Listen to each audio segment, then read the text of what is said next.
nạp bốn luôn nè. Nạp bốn nè. Ê, ba là cây gì vô? Một bên là bốn là cây chó nhá.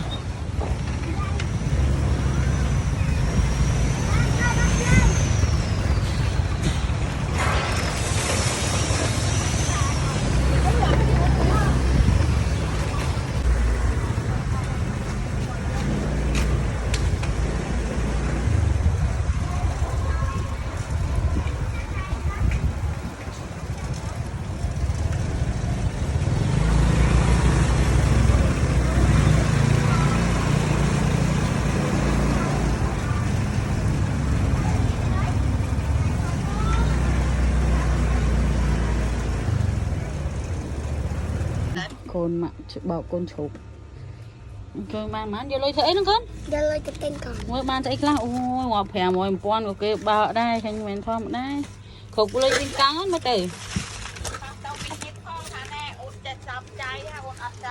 cái đây xong đập mồm đập mơ mà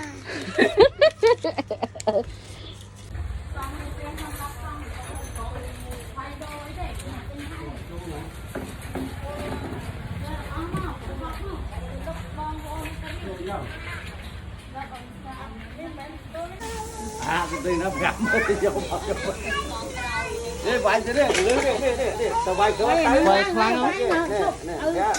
Cái đấy. thấy là ai tính mất. À sao chả cả đó như chả không. Không chặt tí.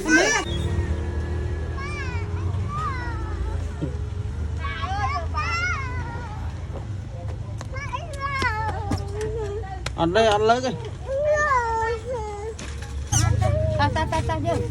Này, tam lại cái điểm.